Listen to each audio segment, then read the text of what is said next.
C'est l'histoire de deux jeunes femmes qui souhaitent s'offrir une petite virée le temps d'un week-end d'été pour conjurer la monotonie de leur quotidien. Mais dès leur première étape, un événement dramatique va bouleverser leur joyeuse escapade. Leur prénom, Thelma et Louise. On va pas comme ça, où tu vas hein? Il y a Louise qui m'attend. Ah non.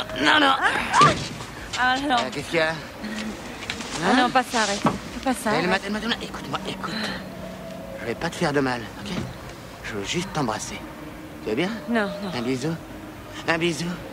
Le film, sous ses allures de road movie à la facture assez classique, est en réalité une sorte de pamphlet féministe des plus anticonformistes. Une dénonciation des dérives d'une société culturellement patriarcale et machiste. Et si on faisait la même chose à ta mère, ou à ta sœur, ou à ta femme? Hein? Qu'est-ce que t'as, toi, tu débloques? Non, tu sais très bien de quoi je veux parler. Les bonnes femmes sont cinglées. T'as tout compris. Hein? N'empêche qu'il faut t'excuser.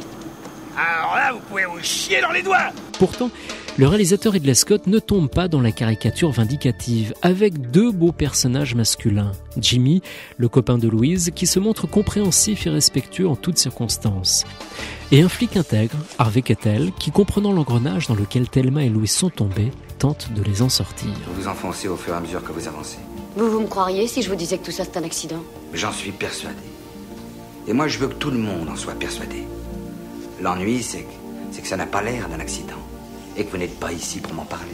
Le duo féminin devait au départ être composé de Michelle Pfeiffer et Jodie Foster. Mais le financement du film ayant pris beaucoup de temps, les comédiennes ne furent finalement plus disponibles pour la période de tournage. Oscar 1992 du meilleur scénario, le film avait été nominé dans la catégorie meilleur réalisateur, meilleur montage, meilleure photographie et aussi bien entendu meilleure actrice pour Thelma, Jenna Davis et Louise, Susan Sarandon.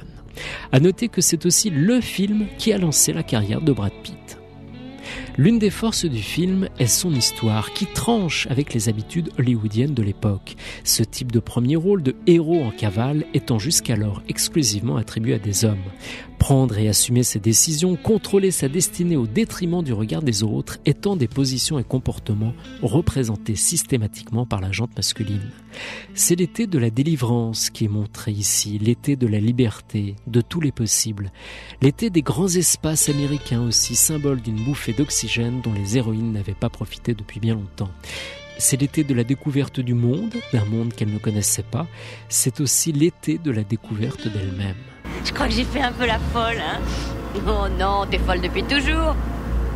Mais là, c'est la première fois que tu peux vraiment t'exprimer à fond. La plus belle scène du film, certainement la séquence où l'on voit durant une nuit la Ford Thunderbird 1966 glisser le long d'une route au beau milieu d'un désert annonçant le Grand Canyon. Le réalisateur filme successivement le visage de Thelma, puis de Louise.